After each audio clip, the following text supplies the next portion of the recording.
I woke up choking on thick smoke, only to find my bedroom door jammed and my windows screwed shut.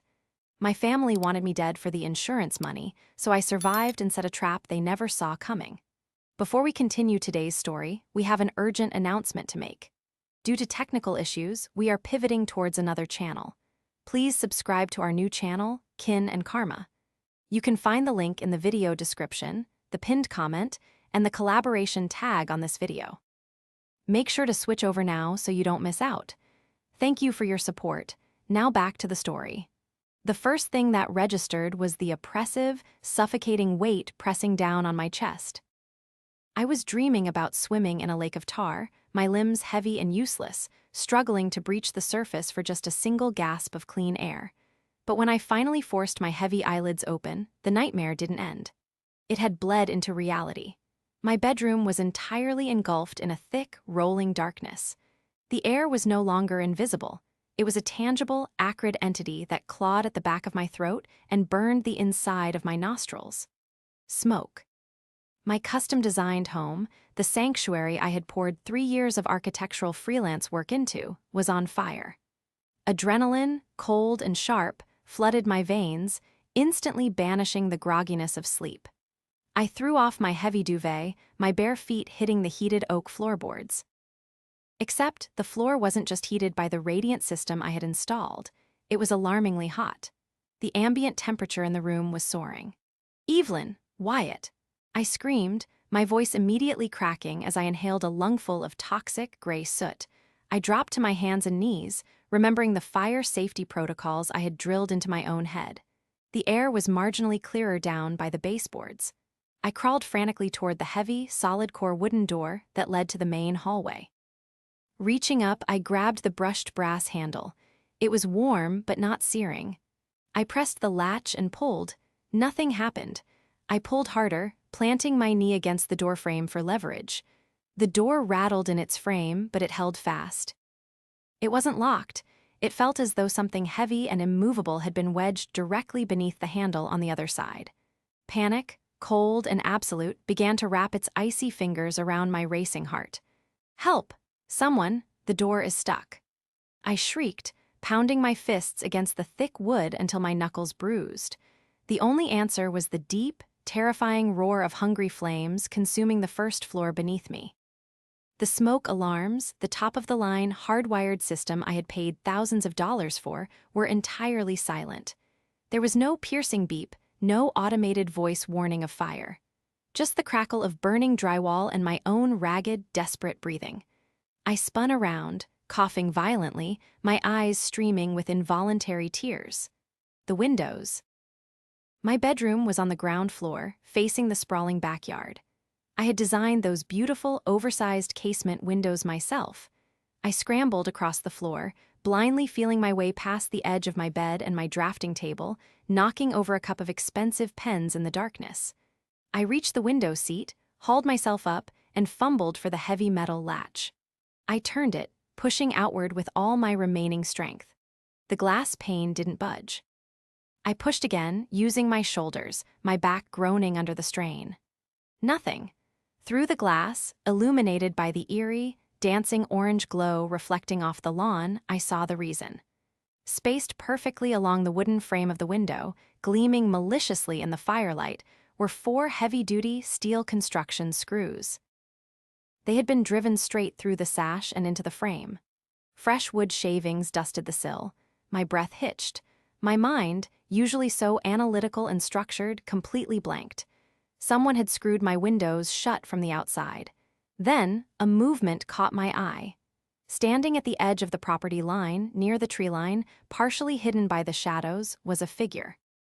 Even through the smoke and the distorting glass, I recognized the distinct posture, the way he shoved his hands into the pockets of his designer jacket. Wyatt, my brother. He wasn't running for help. He wasn't holding a hose. He was just standing there, watching my bedroom fill with smoke. I fell back onto the floor, my hand instinctively grabbing my phone from the nightstand where it had been charging. My fingers trembled so violently I could barely input my passcode. I hit the emergency button. 911, what is your emergency? A calm, female voice answered. Fire, I gasped, my vocal cords feeling like shredded paper. My house is on fire. 421 Elmwood Drive, I'm trapped. Okay, ma'am, fire units are already en route. Are you able to exit the building? No, I screamed, a hysterical edge bleeding into my words. The door is blocked. They screwed my windows shut. They want me to die for the insurance money. Wyatt is outside. He's just watching. Ma'am, stay calm. Who is outside? My brother, my mother, and my brother. They trapped me. The smoke was thickening, filling the lower half of the room now. I was running out of time. My architectural background suddenly kicked in, overriding the panic with desperate logic. The HVAC system. I had insisted on oversized return vents for better airflow. There was one right above the baseboard near my closet. I dropped the phone, not bothering to end the call, and threw myself toward the vent. I grabbed my heavy metal T-square from the floor near my desk and jammed it into the vent cover, prying it off with a loud snap. The duct inside was narrow, made of flexible aluminum, but it led straight to the exterior wall. It was my only chance. I squeezed my shoulders in, the sharp metal edges slicing into my arms and back, tearing through my thin pajamas. I shimmied forward, inch by agonizing inch, the heat radiating through the floorboards beneath me, threatening to cook me alive inside the metal tube. I pushed, crying, bleeding, praying, until my hands broke through the exterior grating, tumbling out onto the cold, damp grass of the side yard, completely hidden from Wyatt's view.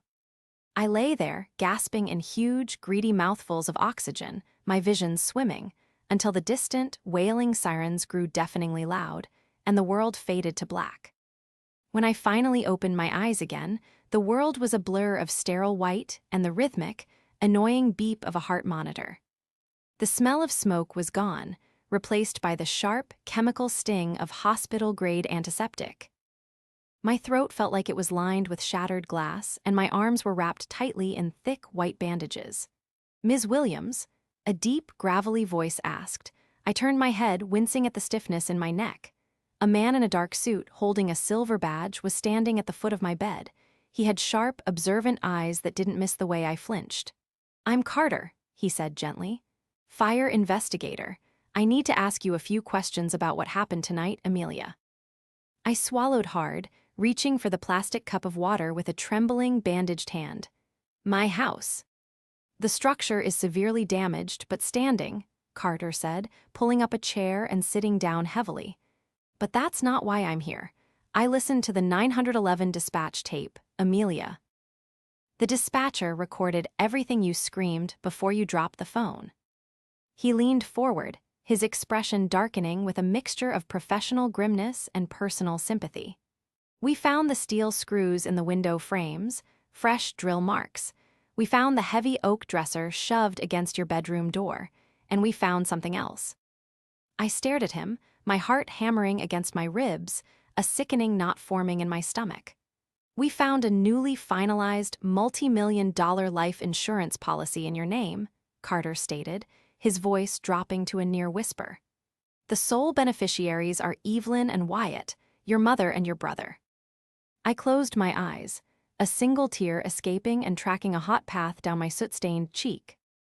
The fire had scorched my skin and lungs, but knowing my own mother and brother struck the match. That betrayal burned infinitely hotter than the flames themselves. The physical pain of the burns on my arms and the raw, scraping agony in my lungs were nothing compared to the psychological whiplash I was currently enduring. I lay perfectly still in the sterile, overly bright hospital bed, staring at the drop ceiling tiles, trying to process the magnitude of what Carter had just told me. My mother. My brother, the two people I had spent the last decade trying to save from their own disastrous life choices. I had built that house. I had designed every single room, every hallway, every window frame, and they had used my own creation as a trap to execute me. "Amelia, I need you to listen to me very carefully," Carter had said just before he left, his sharp eyes locked onto mine. "They don't know that we know. They don't know you made that 911 call. They think the phone melted in the fire before you could speak. When they come in here, you cannot let them know that you know the truth. You must play the traumatized victim. Can you do that?" I had nodded, though I wasn't sure I had the strength to look into their faces without screaming until my throat bled. Less than an hour later, the heavy wooden door to my hospital room swung open. "Oh, my baby, my sweet, precious girl." The wail was theatrical, loud enough to echo down the hallway and draw the sympathetic eyes of the nursing staff. Evelyn burst into the room, her face a mask of perfectly constructed devastation. She was wearing a tasteful, dark cashmere sweater and minimal makeup, looking exactly like a respectable upper-middle-class mother who had just endured the worst night of her life. She rushed to the side of my bed, her hands hovering over my bandaged arms as if she were terrified to touch me, tears streaming down her cheeks in heavy, practiced rivulets. "Amelia, thank God. Thank God you're alive." She sobbed, burying her face into the edge of my mattress. Behind her, shuffling his feet and looking distinctly uncomfortable, was Wyatt. He was wearing the same designer jacket I had seen him wearing on the lawn while he watched my bedroom burn. He smelled faintly of expensive cologne, likely applied in the hospital bathroom to mask any lingering scent of gasoline or smoke. "Hey, Ames," Wyatt mumbled, shoving his hands deep into his pockets. "Man, we thought we lost you. It was crazy. The smoke. We couldn't get to you." I forced my eyes to widen, injecting every ounce of confusion and trauma I could muster into my expression. I looked at Evelyn, who was now dabbing her eyes with a perfectly white tissue. "Mom," I rasped, my voice genuinely weak and broken. "What? What happened? I woke up and there was so much smoke. The door wouldn't open. I couldn't get out." Evelyn's eyes flashed for a fraction of a millisecond. A tiny, involuntary micro-expression of absolute panic, before she smoothed it over with maternal grief. "The fireman said the door frame must have warped from the intense heat, darling," Evelyn said smoothly, her voice a comforting purr. "And the smoke alarms. Oh, it's a tragedy, simply a tragedy. They malfunctioned. The investigators said the wiring must have been faulty. We tried, Amelia. We pounded on the walls, we screamed your name, but the flames in the hallway were just too high. We barely made it out ourselves." I watched her lie. I watched her look me directly in the eyes, her hand now resting gently on my unburned shoulder, and lie about trying to save my life after she had shoved a solid oak dresser against my door to ensure I couldn't escape. It took every ounce of willpower I possessed, every shred of self-control I had cultivated in my years of high-pressure architectural negotiations, not to leap out of the bed and wrap my hands around her throat. "The windows," I whispered, letting my eyes drift around the room as if I were struggling to recall the memory. I tried to open the windows. Wyatt shifted his weight nervously, the sole of his expensive leather shoe squeaking loudly against the linoleum floor. He glanced quickly at his mother. "The heat, Ames," Wyatt interjected quickly, his tone overly loud and slightly defensive. "The fire chief said the heat probably melted the weather stripping, sealed the frames shut. It happens all the time in these big, modern houses. You made them too airtight." He was blaming my architectural design for my near-death experience. The sheer audacity of it made a dark, hysterical laugh bubble up in my chest, which I quickly disguised as a violent, painful coughing fit. Evelyn immediately poured a cup of water, holding the straw to my lips with the trembling hands of a devoted caregiver. "Don't talk, sweetheart," Evelyn cooed, brushing a stray lock of soot-stained hair from my forehead. "Don't try to remember. It's too traumatic. All that matters is that you're safe. The house is a loss, yes, but things can be replaced. You can't. We'll take care of everything. We'll handle the insurance adjusters, the paperwork, everything. You just rest." Ah, there it was, the insurance, the millions of dollars she thought she was about to collect. She couldn't even wait 24 hours before bringing up the payout. "Thank you, Mom," I whispered, forcing a look of profound gratitude onto my face. "I don't know what I would do without you guys." They stayed for another 20 minutes. Evelyn put on a masterful performance for the attending doctor, asking detailed questions about my recovery timeline, her face a portrait of maternal concern. Wyatt mostly stayed near the window, checking his phone obsessively. I knew exactly what he was doing. He was checking his messages from the underground bookies he owed money to, likely assuring them that a massive payday was just around the corner. Finally, they announced they needed to leave to speak with the Red Cross about temporary housing, since our home was currently a crime scene. "We love you, Amelia," Evelyn said, leaning down to press a kiss to my forehead. Her perfume, a cloying, heavy floral scent, made my stomach violently churn. "We'll be back first thing in the morning." "Rest up, Ames," Wyatt added, giving me a half-hearted wave before following his mother out the door. I lay in the silence of the hospital room, the heavy wooden door clicking shut behind them. The performance was over. They had played their parts flawlessly. They genuinely believed they had gotten away with it. They believed the fire had destroyed all the evidence, that the alarms had miraculously failed, and that I was just a naive, traumatized victim who had luckily escaped through a vent. They thought they had committed the perfect crime, but they had forgotten one crucial thing. They had forgotten who they were dealing with. I wasn't just a daughter or a sister. I was the architect of that house. I knew every wire, every camera blind spot, every structural beam, and every hidden secret of that property.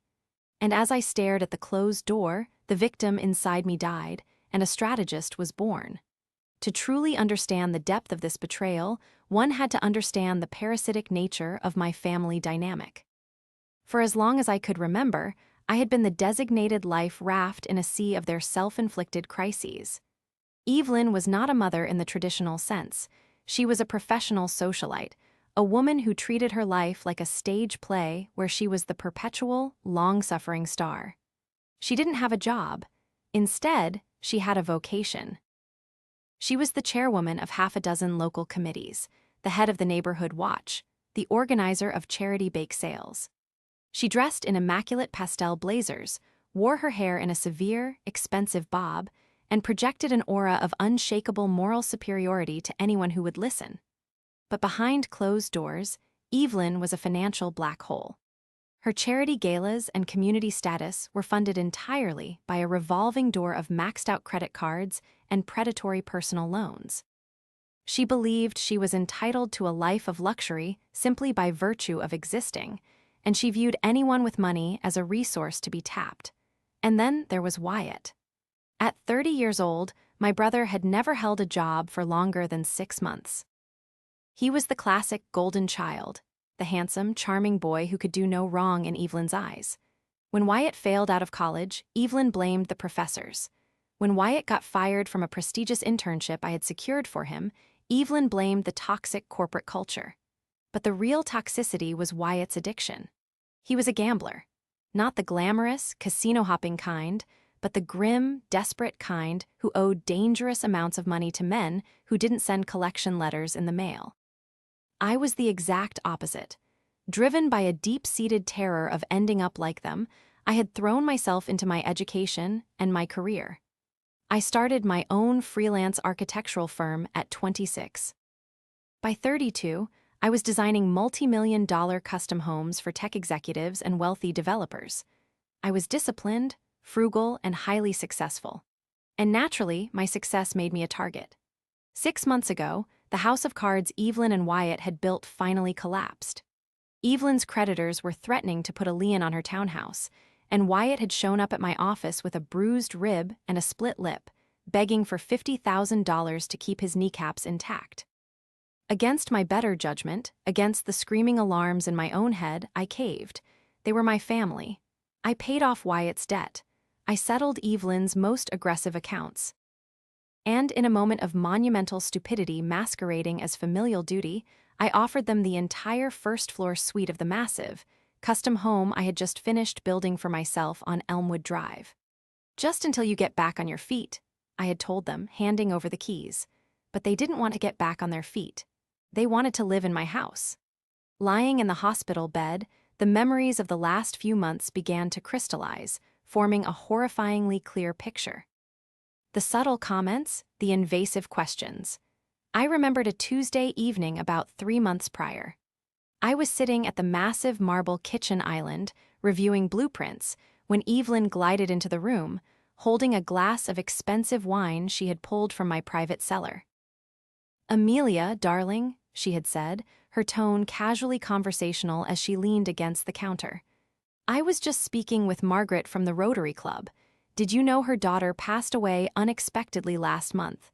Tragic. Aneurysm. That's awful, I had murmured, barely looking up from my laptop. It really is, Evelyn sighed, taking a delicate sip. And it left her husband with nothing but a mountain of debt. It really got me thinking about the future, Amelia. You work so hard. You have this massive mortgage, the business loans. If something, God forbid, were to happen to you, Wyatt and I would be left completely destitute.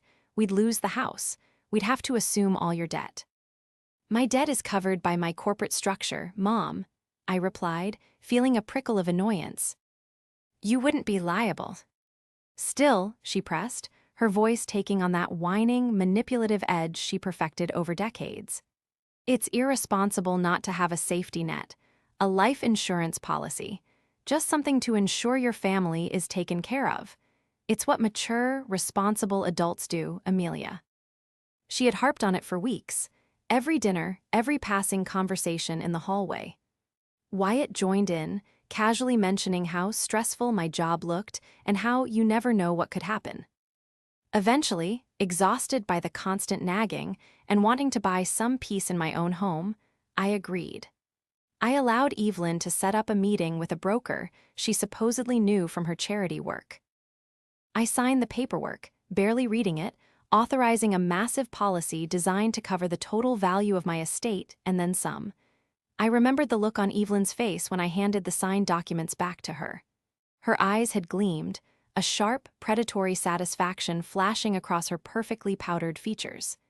"Thank you, darling," she had purred, tucking the folder into her designer handbag. "This brings me so much peace of mind." Peace of mind? I clenched my fists in the hospital sheets, the bandages pulling painfully against my raw skin. She hadn't been securing a safety net. She had been pricing my life. They had moved into my home, eaten my food, slept under my roof, and spent 3 months methodically planning my murder. The polished, disingenuous woman who chaired charity meetings and the spoiled, gambling brother had decided that I was worth more to them dead than alive. The door to my hospital room clicked open, breaking me from my dark reverie. Carter stepped back inside, holding a thick manila folder and a secure tablet. "All right, Amelia," Carter said, pulling the chair back up to my bedside. His demeanor had shifted from sympathetic to sharply professional. "I've secured the perimeter of the property. The scene is locked down. Evelyn and Wyatt just gave their official statements to the uniformed officers in the lobby. They laid it on thick. They're painting themselves as the heroes who almost died trying to breach your door." I let out a slow, trembling breath, the remnants of the naive, loving daughter burning away completely, leaving only cold, hard steel behind. "Carter," I said, my voice steady, devoid of the fake weakness I had used with my mother. "I want to see the photos of the drill marks. I want to hear the audio tape. And then, I need you to help me build a case so watertight that neither of them will ever see the outside of a prison cell again." Carter sat back in his chair, his eyes locked onto mine, waiting for my next move. The silence in the hospital room was heavy, broken only by the rhythmic hum of the machinery monitoring my vitals. For a long time, I just stared at the stark white blanket covering my legs. The shattered, grieving daughter was officially gone. In her place, a cold, calculating architect began to draft a new blueprint, one designed for absolute ruin. "They think they burned the evidence, Carter," I said, my voice barely above a whisper, but laced with a newfound, steely resolve. "They think the hardwired smoke alarms failed because the fire melted the main electrical panel in the hallway. They think the security cameras I installed outside were destroyed when the roof partially collapsed on the east wing." Carter leaned forward, resting his elbows on his knees, a pen poised over his small notebook. "And were they?" I allowed a tight, humorless smile to touch the corners of my mouth. "I design houses for billionaires and tech executives, Carter, people who value security above aesthetics. When I built my own home, I didn't just wire it to a standard cloud server. I built a secondary, localized closed-circuit system." Carter's eyebrows shot up. "A localized system, where?" "Underneath the foundation of the house," I explained, the technical details sharpening my focus and pushing the physical pain to the background. There is a subterranean utility vault. It's encased in 10 inches of reinforced concrete and lined with a commercial-grade fire retardant barrier. It houses the backup generator, the HVAC central routing, and a physical server rack that records every single sensor, every alarm trigger, and every camera feed in real time. Carter let out a low whistle, shaking his head in disbelief. You built a fireproof black box for your house. Exactly, I nodded, wincing slightly as the movement pulled at the burns on my neck. Evelyn and Wyatt don't know it exists. They have no idea how smart home architecture actually works. They thought cutting the primary power and smashing the hallway panel would render the house blind and deaf. But that black box was recording everything on its own independent battery supply.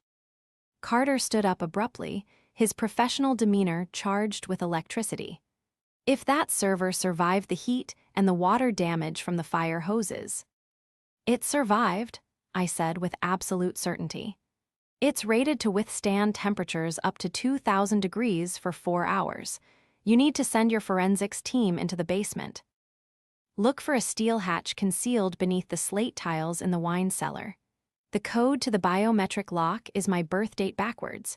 Bring me those drives. Consider it done, Carter said, already reaching for his radio. But before he could key the microphone, I stopped him. Wait, I said, my tone hardening. We need more than just the footage of the fire. If we want to establish premeditation and secure a conviction that will put them away forever, we need to uncover their motive. We need to prove why they did this. The life insurance policy is a pretty massive motive, Amelia, Carter pointed out gently. It's the prize, not the catalyst, I countered, my mind racing through the last 6 months of their manipulative behavior. Wyatt owes dangerous people a lot of money. I know that for a fact, but Evelyn is hiding something deeper. She doesn't just want wealth, she's running from something. I want you to look into her finances. Not just her credit cards, but the Rotary Club accounts, her charity bake sales, the neighborhood watch funds. Dig into every single penny she has touched in the last 5 years. Over the next 48 hours, my hospital room transformed from a place of recovery into a heavily guarded war room.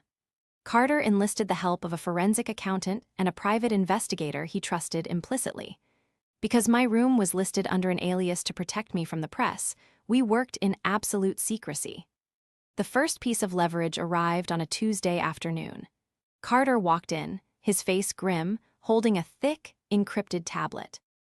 We pulled the server from the basement vault, he announced, locking the heavy door behind him. It was pristine. Not a single byte of data was corrupted. He placed the tablet on my tray table and tapped the screen. The high-definition video feed from the backyard camera flared to life. The timestamp read 2:14 a.m. on the night of the fire. My breath caught in my throat as I watched the black-and-white infrared footage. There was Wyatt creeping across the lawn. He was carrying a cordless power drill and a small box. I watched, my stomach violently churning with a sickening mixture of horror and vindication, as my own brother systematically drove 3-inch steel construction screws into the frame of my bedroom window. We have him, Carter said quietly. Clear as day. Destruction of property, attempted murder, arson. Keep digging, I commanded, my voice trembling with suppressed rage. I want the financial reports on Evelyn. I want to know exactly what kind of monster raised me. The opportunity for my first strategic strike presented itself the very next morning. Evelyn and Wyatt arrived during visiting hours, carrying a massive bouquet of expensive lilies and wearing expressions of profound, exhausting grief. Evelyn was dressed in head-to-toe black, looking as though she were already preparing for my funeral, while Wyatt trailed behind her, aggressively chewing on his thumbnail, his eyes darting nervously around the room. Amelia, my darling, Evelyn cooed, sweeping into the room and placing the lilies on the windowsill. You are looking a little better today. The color is coming back to your cheeks. I'm feeling a bit stronger, Mom, I lied, keeping my voice soft and raspy. I adjusted the bed to sit up slightly, ensuring I had a clear view of both their faces. I actually had a very productive morning. I had the nurses help me make a few phone calls. Wyatt stopped chewing his nail. Evelyn froze, her hand hovering over a vase of water. The temperature in the room seemed to drop 10 degrees. Phone calls. Evelyn asked, her voice tight, the comforting maternal purr momentarily vanishing. To whom, sweetheart? You really shouldn't be stressing yourself with outside matters. To my attorney, I said casually, letting the words hang in the sterile air. Wyatt actually took a physical step backward, bumping into a heart monitor. Evelyn's posture went completely rigid, her eyes narrowing into tiny, terrified slits. Your attorney, Evelyn repeated, forcing a hollow, high-pitched laugh that sounded more like a panicked bird. Whatever for, Amelia. I told you, Wyatt and I are handling all the insurance paperwork. We submitted the claim for the life insurance policy and the property damage just yesterday to get the ball rolling. We want to make sure your medical bills are covered.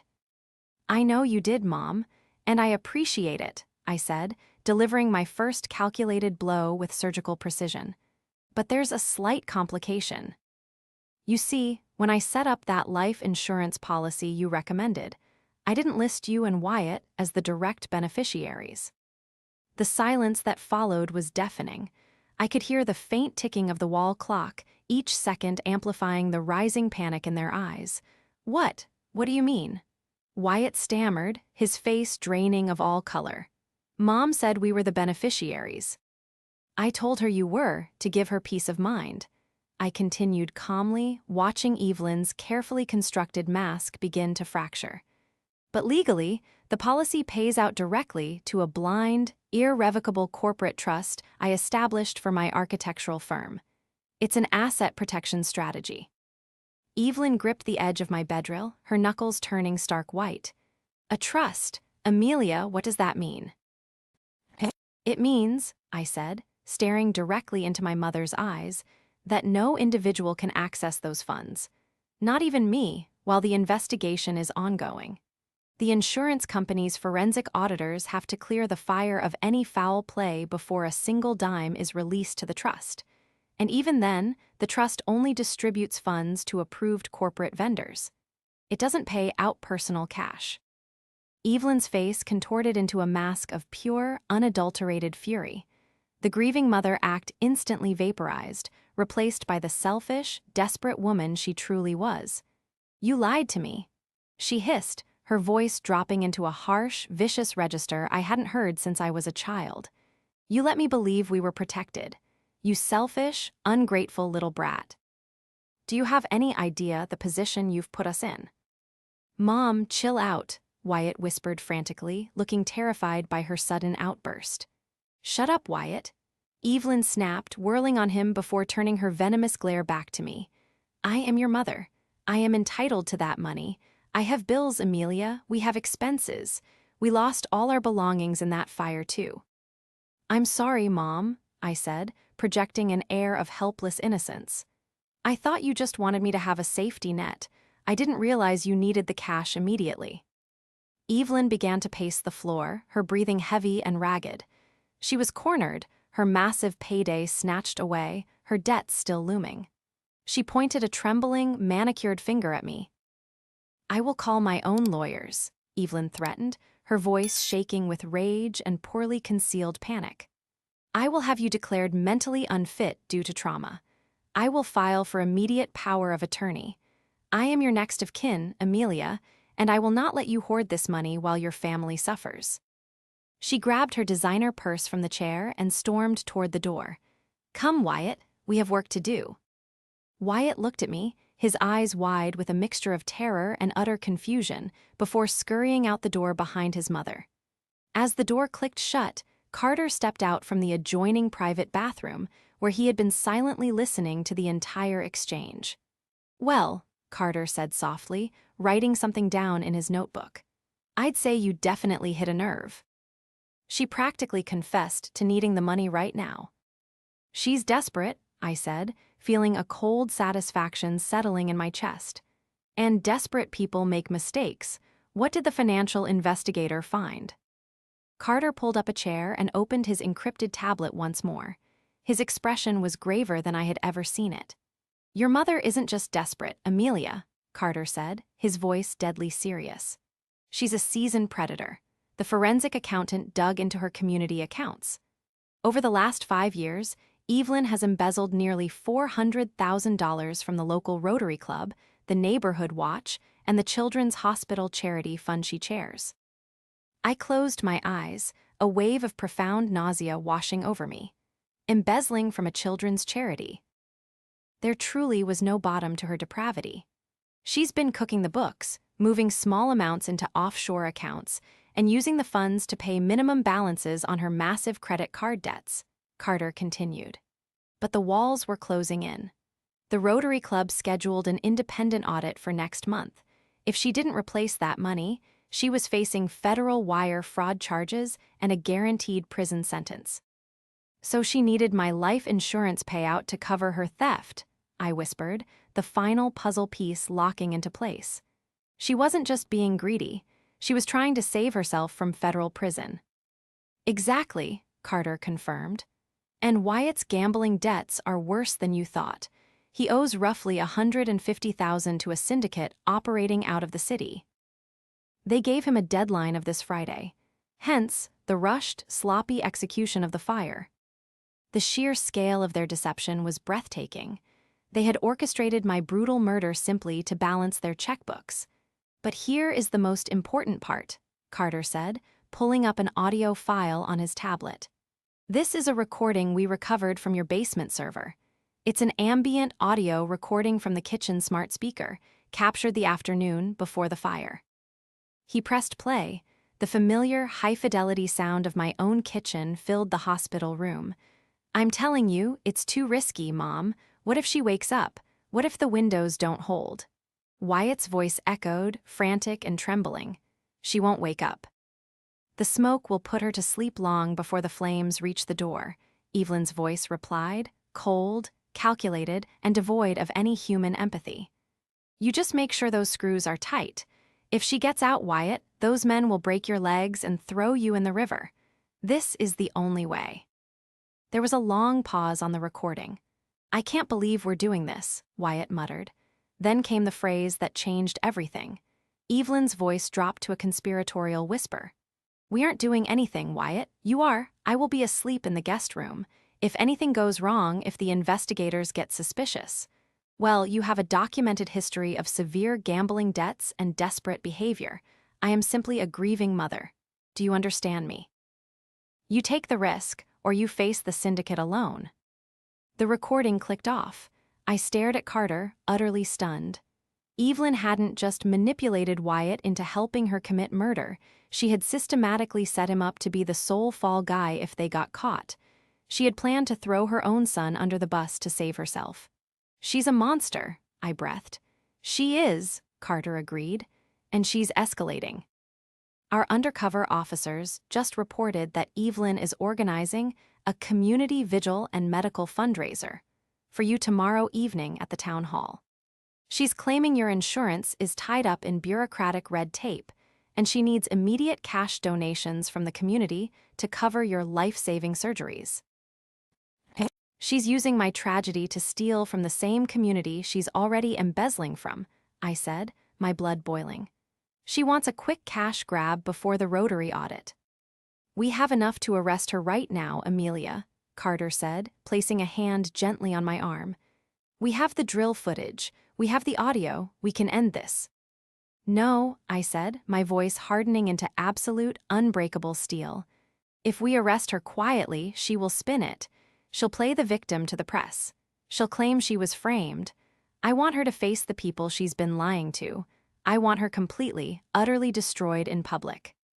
Before Carter could respond, a soft, hesitant knock sounded at my hospital door. We both froze. Carter quietly slipped into the bathroom, leaving the door cracked open. Come in, I called out. The door opened slowly and Wyatt slipped inside. He looked completely unraveled. He was sweating profusely, his eyes darting wildly, his clothes disheveled. He looked exactly like a man who knew he was running out of time. Ames, he whispered, rushing to my bedside, his voice cracking. Ames, I need to talk to you. I'm so scared. He was the manipulated loved one. A weak, foolish man, yes, but entirely under the hypnotic, toxic control of our mother. "What is it, Wyatt?" I asked, dropping the weak act and staring at him with calm, piercing authority. "Mom, she's losing her mind," Wyatt stammered, gripping the bedrail. "She's demanding I sign papers giving her control of my bank accounts before the fundraiser tomorrow. She's acting crazy." "Ames, I don't know what to do. The guys I owe money to. They've been texting me. If we don't get that insurance money." I let him ramble for another 30 seconds, watching him drown in his own guilt and fear. Then, I reached out with my unbandaged hand and grabbed his wrist, squeezing it tightly. "Wyatt," I said, my voice cutting through his panic like a knife. "Stop talking and listen to me." He froze, startled by the commanding tone in my voice. "You aren't going to get a dime of that insurance money," I said coldly, "and neither is Evelyn." But you said the trust." "There is no trust complication," I stated, watching his eyes widen in terror. "I'm not protecting the money from the insurance company, Wyatt. I'm protecting it from you. I know about the fire. I know about the door. I know about the screws." Wyatt's jaw dropped open. He tried to pull his arm away, but I held on with surprising strength. "Ames, no, we tried to save you." "I have the 911 dispatch recording," I pressed on, relentlessly breaking down his defenses. "I have the security footage of you drilling my windows shut from my underground server. I know everything." Wyatt collapsed to his knees beside my bed, burying his face in his hands, releasing a guttural sob of absolute despair. "I'm sorry. I'm so sorry. She made me do it, Ames. She said it was the only way. She said you wouldn't feel a thing." "She lied to you, Wyatt," I said, leaning closer, delivering the final, shattering blow. "She manipulated you into doing the dirty work." "And do you want to know what her backup plan was?" I reached over to my tray table, picked up Carter's tablet, and hit play on the audio file.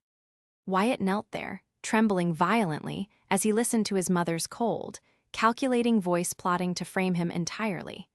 He listened as the woman he had blindly followed, the woman he had tried to murder his own sister for, casually discussed throwing him to the police or the mob to save her own skin.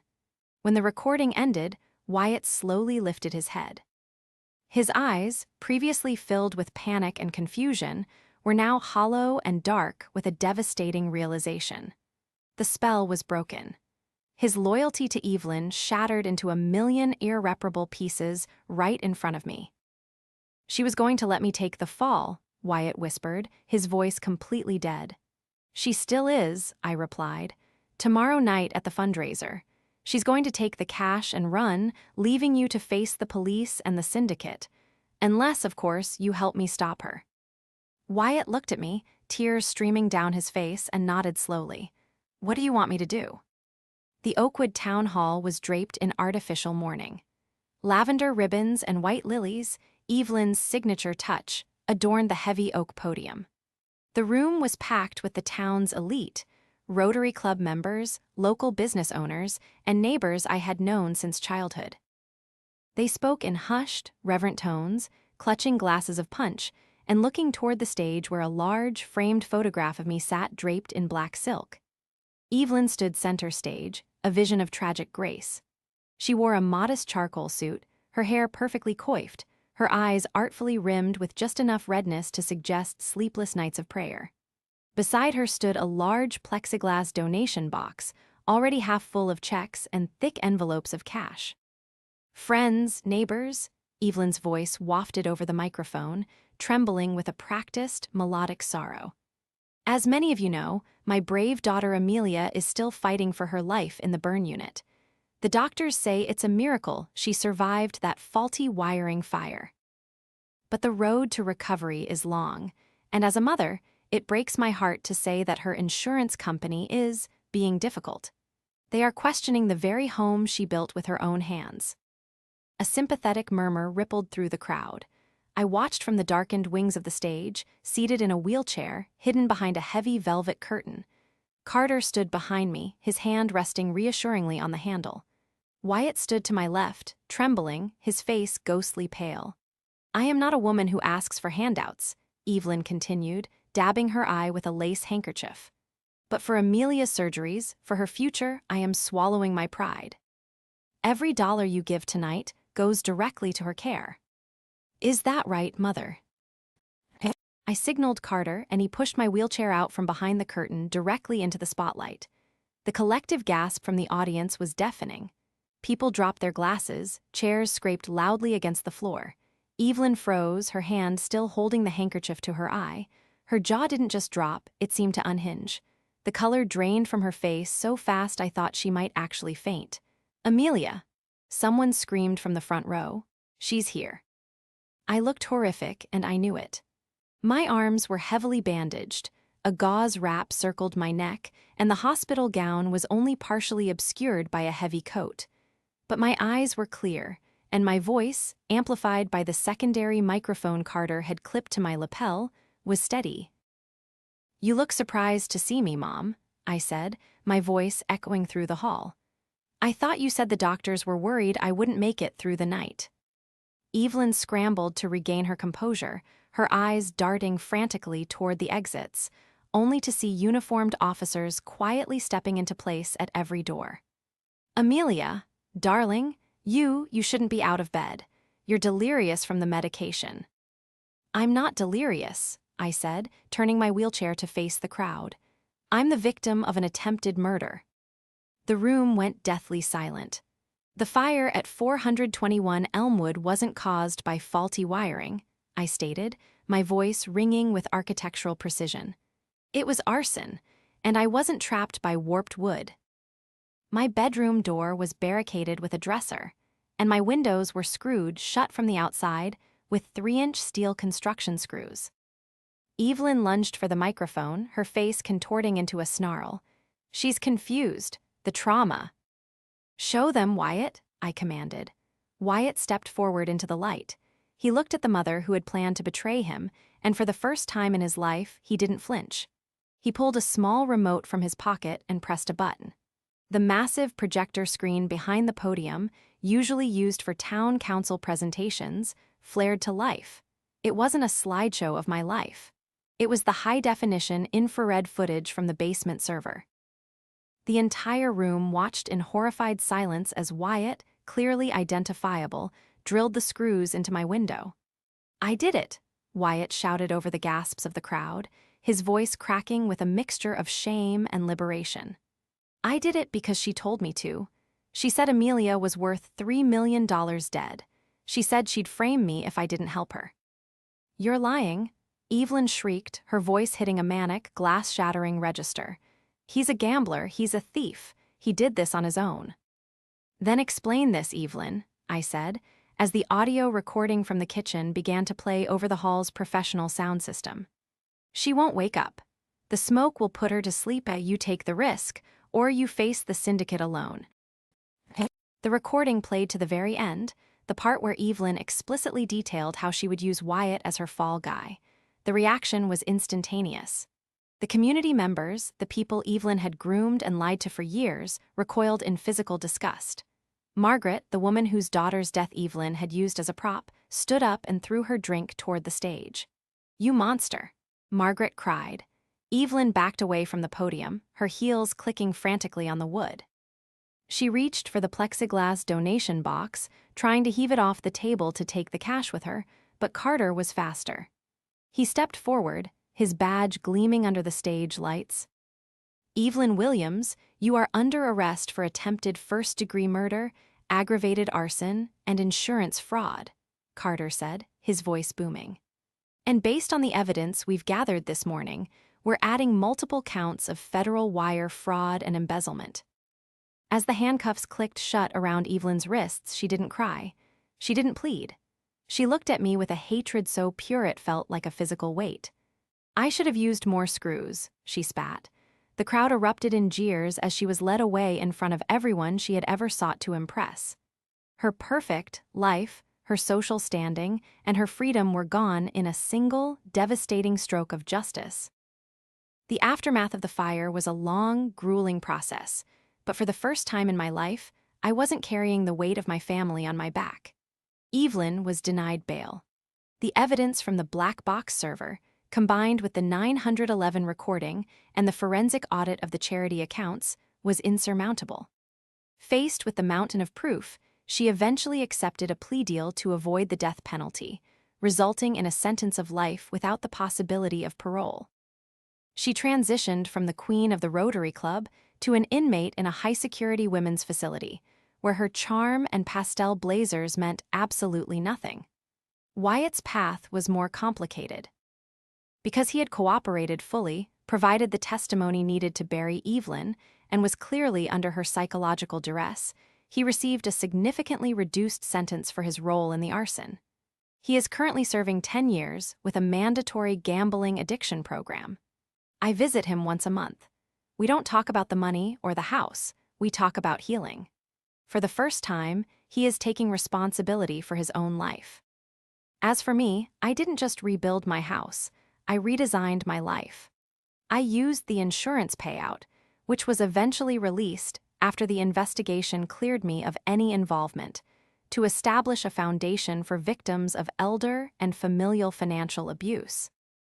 I hired a team of forensic accountants to help others who are being bled dry by the people they are supposed to trust.